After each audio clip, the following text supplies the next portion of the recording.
It's a long story full of spice and struggle. It all started with the East India Company.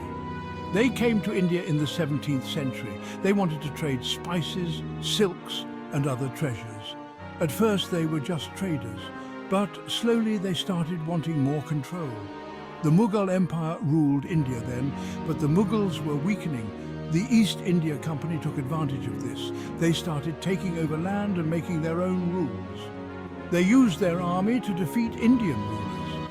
By the 1800s, the East India Company controlled most of India. This is how British rule began in India. The British were clever, I tell you. They knew they couldn't control India with just their army, so they used a clever tactic: divide and conquer. They saw that India was diverse, with many religions and languages. They used this to their advantage. The British would pit one group against another. They would favour one community over another. This created mistrust and division among Indians. They also made alliances with some local rulers. These rulers were allowed to keep some power in exchange for loyalty to the British. This divide and conquer strategy helped the British rule India for a long time. But it also sowed the seeds of division that we still see today. Indians never accepted British rule quietly. There were many uprisings and revolts. One major event was the Sepoy Mutiny of 1857. Indian soldiers called sepoys rebelled against the British. They were angry about a new type of rifle cartridge. It was rumoured to be greased with animal fat, which was against the religious beliefs of Hindu and Muslim soldiers. The mutiny spread quickly across North India. It was a turning point. Although the British crushed the mutiny, it showed them that Indian resentment was growing. It also inspired Indians to fight for their freedom.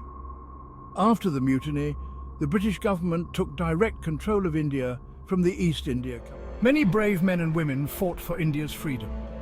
One of the most famous was Mahatma Gandhi. He believed in non-violent resistance.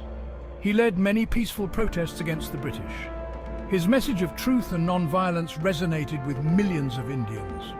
Another great leader was Jawaharlal Nehru. He became India's first Prime Minister. Sardar Vallabhbhai Patel was instrumental in integrating the princely states into India. Subhas Chandra Bose formed the Forward Bloc and sought support from the Axis powers during World War II. Bhagat Singh, Rani Lakshmi Bai, and many others sacrificed their lives. These freedom fighters came from all walks of life. They showed immense courage and determination. They inspired generations of Indians to fight for a free India. On August 15, 1947, India achieved independence. It was a joyous occasion. People celebrated all over the country, but independence came at a cost. The British partitioned India into two countries, India and Pakistan. This led to widespread violence and displacement.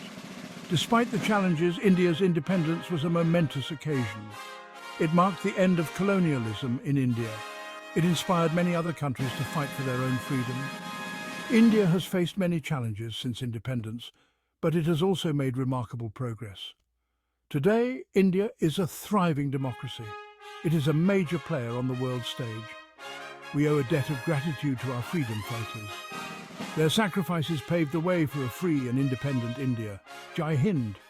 Happy Independence Day to all, and do not forget to subscribe for more incredible Vibrant India videos.